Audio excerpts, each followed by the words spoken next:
Welcome to exam sir study. This is Shivam Gupta. इस video में हम डिस्कस करेंगे पर्यावरण विषय, जो आता है आपका 30 नंबर 15 नंबर की आपकी एनसीईआरटी आती है, जिसमें आपकी 15 नंबर पेडागोजी पूछी जाती है। आज हम डिस्कस करेंगे एनसीईआरटी, जिसमें हमारा आज का चैप्टर नेम या टॉपिक का नेम है फूड रिलेटेड फैक्ट, यानी कि भोजन से संबंधित तथ्य। इसको हम इस वीडियो में डिस्कस करने वाले हैं। अगर दोस्तों आपने हमारे चैनल को सब्सक्राइब नहीं किया है, सब्सक्राइब कर लें, जिससे आपको हमारे डेली की डेली जो है वीडियो मिलते रहें। चलिए स्टार्ट करते हैं आज की वीडियो को। इसमें हमने बहुत सारे फैक्ट रखे हैं, जैसा कि आप स्लाइड में देख सकते हैं। चलिए स्टार्ट करते हैं आज के वीडियो को। हमारा पहला है हमारा भोजन, यानी कि भोजन के बारे में हम जानेंगे। भोजन यानी कि भूख हमें किस तरीके से लगती है, हमारे मस्तिष्क में कौन सा भाग है जो हमें बताता है कि हमें अभी भूख लगाई है। चलिए देख लेते हैं। हमें भूख लगने का पता मस्तिष्क के हाइपोथैलेमस से चलता है, यानी कि मस्तिष्क का वह भाग जिससे हमें पता चल जाता है कि हमें भूख लगी है। यानी कि पेट में जब हमारे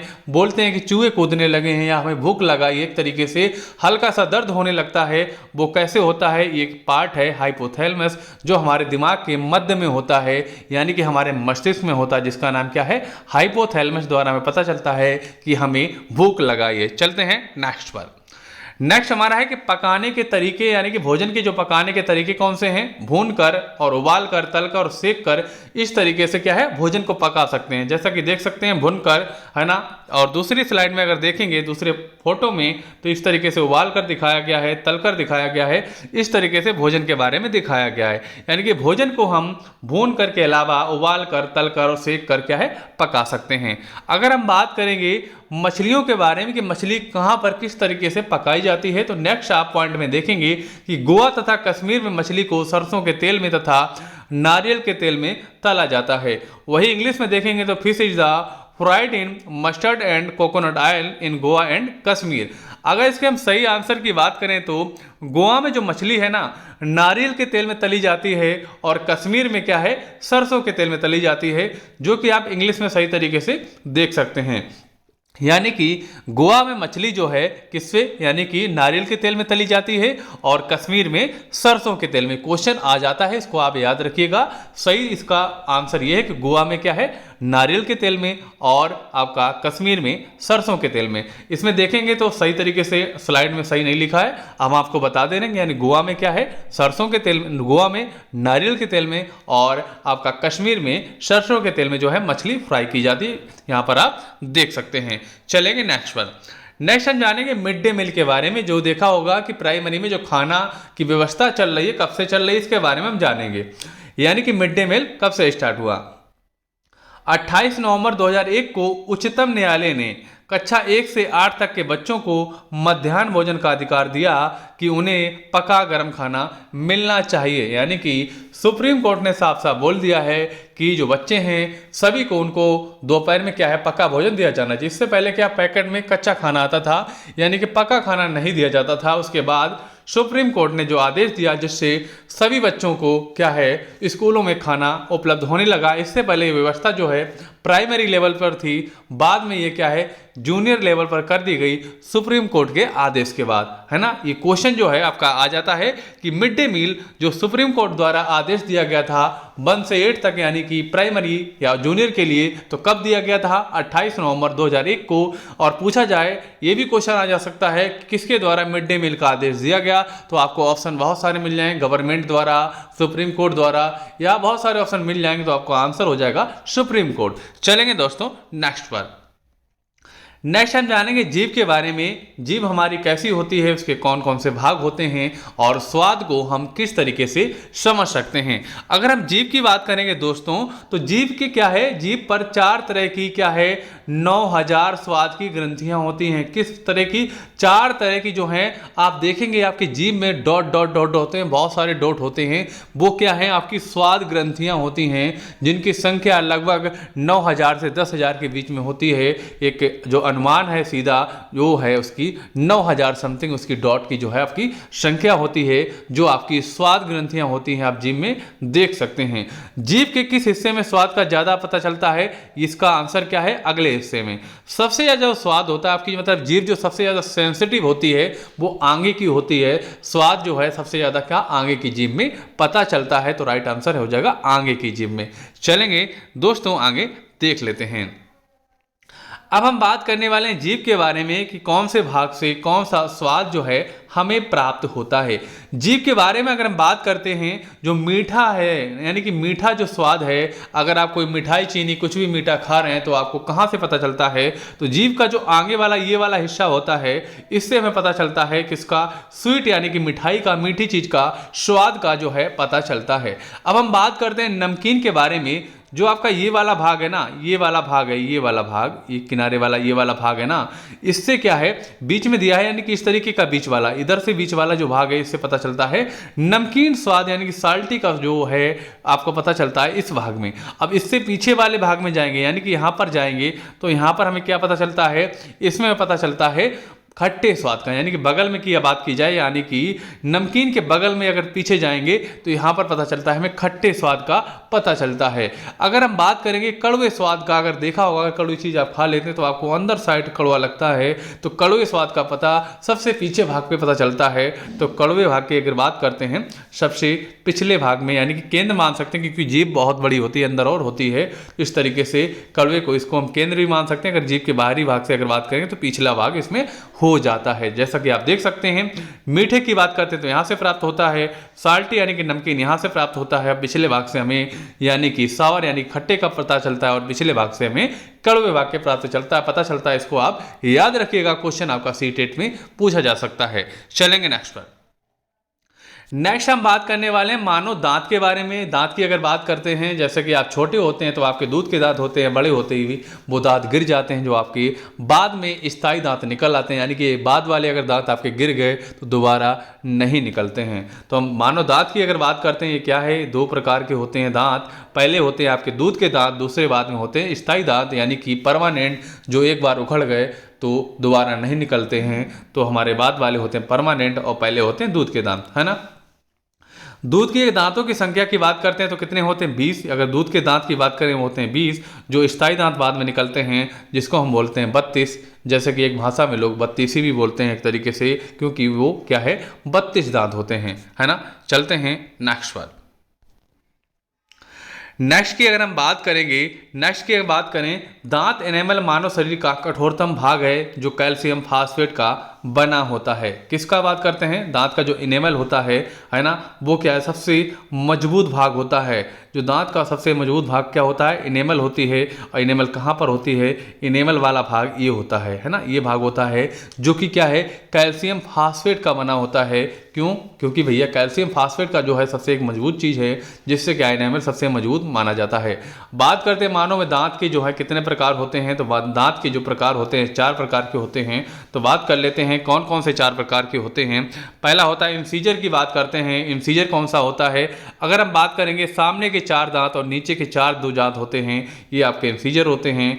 यानी कि दूसरे की बात करें कैनाइन्स दांत की अगर बात करते हैं तो ये कौन से होते हैं, ये होते हैं आपके यहाँ पे, यानी कि फाड़ने वाले, जो आप देखेंगे नुकीले दांत होते हैं ऊपर नीचे, ये आपके फाड़ने वाले जो दांत होते हैं ये होते हैं आपके कैनाइन। अब हम बात करते हैं प्री मोलर, है ना, जो मसूड़ों से पहले वाले दांत होते हैं, जो मसूड़े से पहले जो स्टार्ट होते हैं प्री मोलर वाले दांत होते हैं, यहाँ पर होते हैं आपके एक तरीके से बुसे बोलते हैं प्री मोलर, और पीछे वाले हमारे हो जाते हैं मोलर वाले दांत, है ना। इस तरीके से दांतों का 4 प्रकार हो जाते हैं। इसको आप याद रखिएगा, जो आपके परीक्षा में पूछा जा सकता है। चलेंगे नेक्स्ट पर।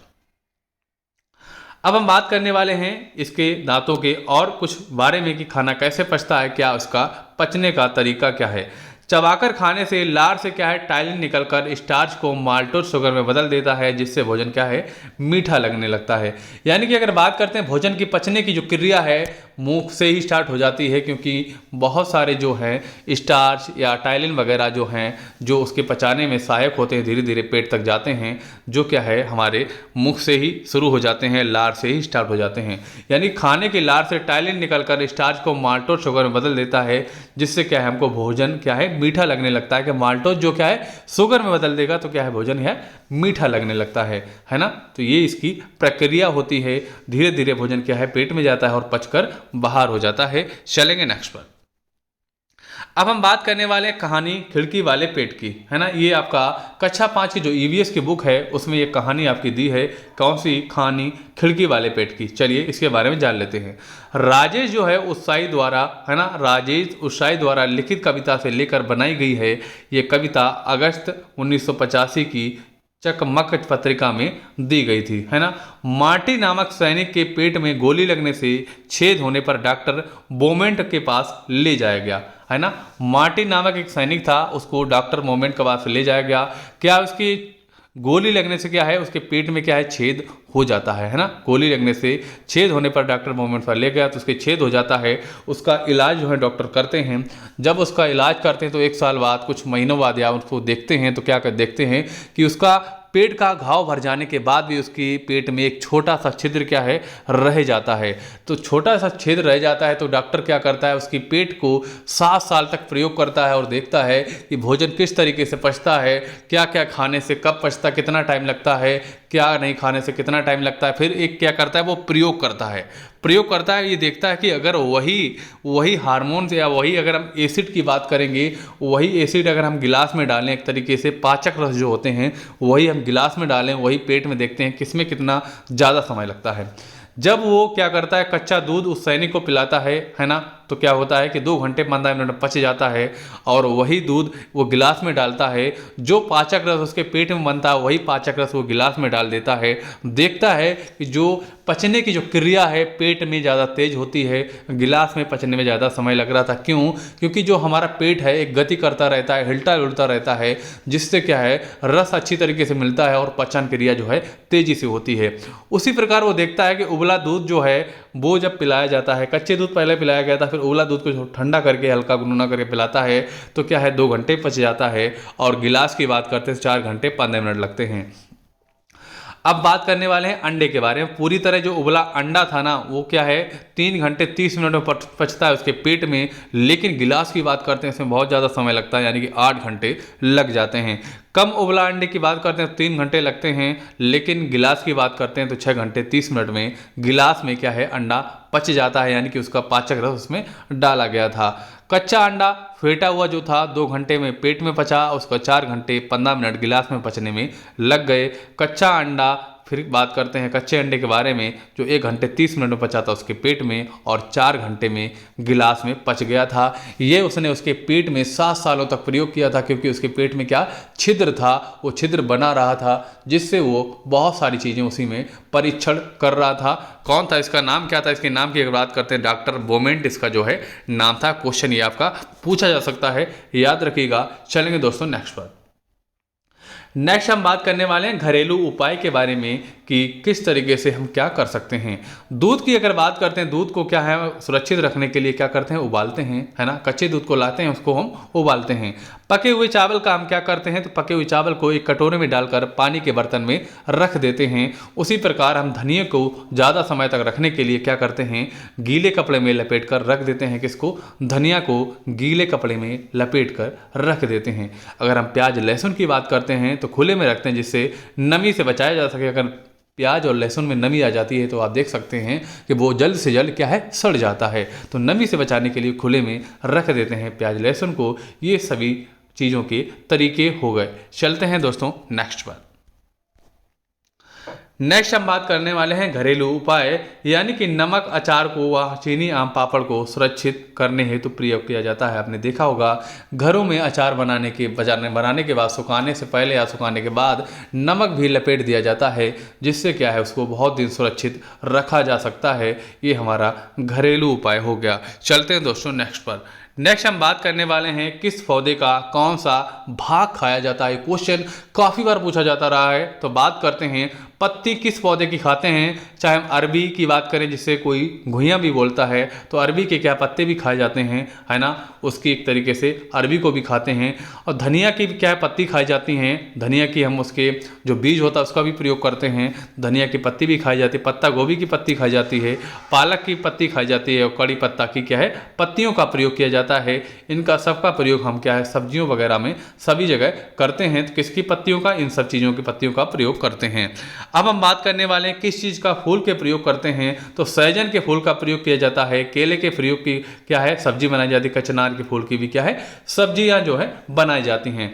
कली की बात करते हैं तो लौंग की कली का हम लोग उपयोग करते हैं। किसकी? लौंग की कली का उपयोग करते हैं। अब हम बात करने वाले हैं जड़ वाली कौन सी सब्जियां होती हैं। जड़ वाली की बात करते हैं, जैसे कि आपकी मूली जो है, इसकी भी क्या है जड़ होती है, गाजर की भी जड़ होती है, और चुकंदर भी क्या है एक जड़ है, यानी कि सब्जी तो है लेकिन इसका रूप कौन सा है, जड़ वाला रूप है ना। अब हम बात करने वाले हैं तना के बारे में। तने की अगर बात करेंगे, तने में कौन कौन सा आ जाता है, आलू जो है एक तना का रूप है ना, अदरक भी तना का रूप है। काफ़ी लोग आलू को जड़ मत समझ लेना, ये क्या है तना है, प्याज भी तना है, और आपकी कमल जो ककड़ी है ना ये भी एक तना का रूप है। याद रखिएगा, कमल, ककड़ी, प्याज, आलू, अदरक जो है ये सारे के सारे क्या है तना का रूप है। काफ़ी लोग अदरक को क्या है जड़ समझ लेते हैं, ऐसा लेकिन नहीं है, अदरक क्या है तना है। बीज की बात करते हैं तो बीज में क्या क्या प्रयोग करते हैं, सरसों जो है आपका बीज है, गेहूँ आपका बीज है, धान, बाजरा, चना जो है आपका बीज, इसका हम प्रयोग करते हैं। एक तरीके से जो सरसों बीज वाला होता है उसको क्या है बीज भी बो सकते हैं और उसका हम प्रयोग भी करते हैं। गेहूं का भी बीज में प्रयोग करते हैं, बीज है उसका हम प्रयोग करते हैं जिसका आटा बनाया जाता है। धान भी क्या चावल निकालने के काम आता है, बाजरा वगैरह का प्रयोग, चना का भी हम लोग बीज का प्रयोग करते हैं। छाल की बात करते हैं तो छाल का हम किसका प्रयोग करते हैं, जो दाल चीनी की जो छाल होती है ना उसका प्रयोग हम लोग करते हैं। फलियों की बात करते हैं, जो आपकी मटर, सहजन वगैरह बहुत सारी जो फलियां हैं उनका हम लोग प्रयोग करते हैं अपने लाइफ में।